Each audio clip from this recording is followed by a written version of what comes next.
Words are powerful, and when we use them recklessly, it can cause us harm. Yeah, that's right. I'm talking about you people.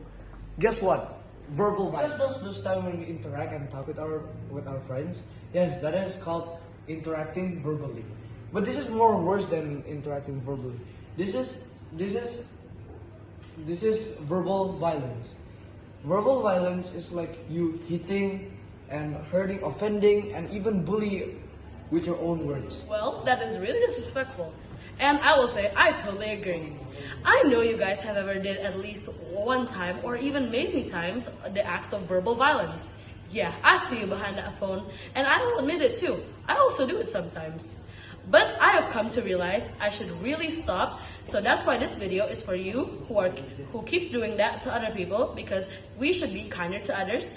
And dare I say, that's me and my group's new quote for 2025.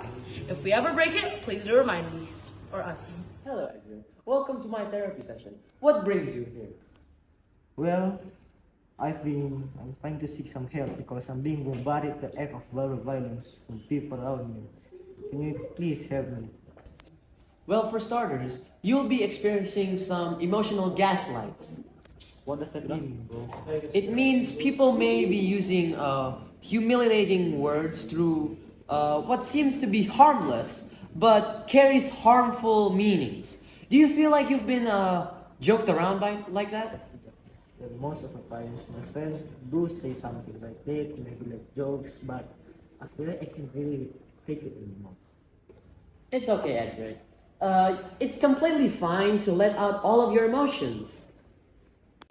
No, I do, today, but I just, Get cut off?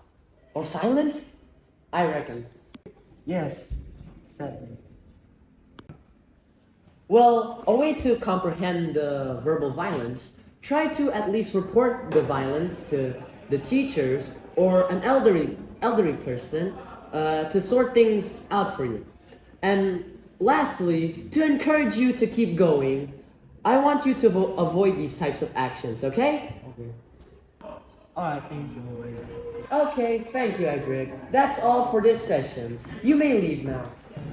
Okay, bye. Elijah, have you heard the news about someone getting therapy after getting verbal bullied? Really? I think I've heard similar news like that before. Really? What's it about? Well, it's about a famous Indonesian artist with her husband. They were thought to be happily married 4 years ago with a son until 2 years later.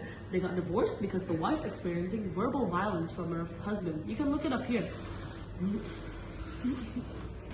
Oh, I've heard about that news before. It was the artists Ronald Fitria and Andre Irawan, isn't it? I've only heard a few things about them, but what were the details? The details of the verbal violence weren't revealed that much, but it was said here that the husband had a bad habit in the marriage life even after the wife gave birth to their first son. To their first son. One of which included arguing with her often.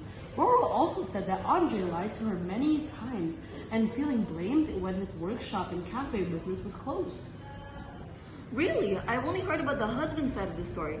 According to him, he said that they got a divorce because of Ronald's jealousy towards him and how he felt poor in their entire marriage. He also denied the violence he did to his wife. Nothing really happened or changed in him after divorce, but it probably might have changed his spiritual beliefs. What about the wife? Well, the wife here may have felt some physical impacts because the verbal violence has also happened during her pregnancy. There were no known spiritual impacts, but her mental health was very deeply affected. They say she was even scarred to the point that she doesn't want to meet her husband. Oh no, I can't imagine how the child must have felt in that situation. Here's some suggestions.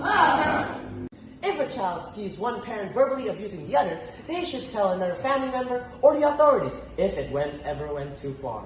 Nevertheless, the issue should be also addressed by speaking to them directly and communicating clear boundaries. If the abusive parents refuses to change their behavior, then it's necessary for the child and the victim parent to limit interactions with them.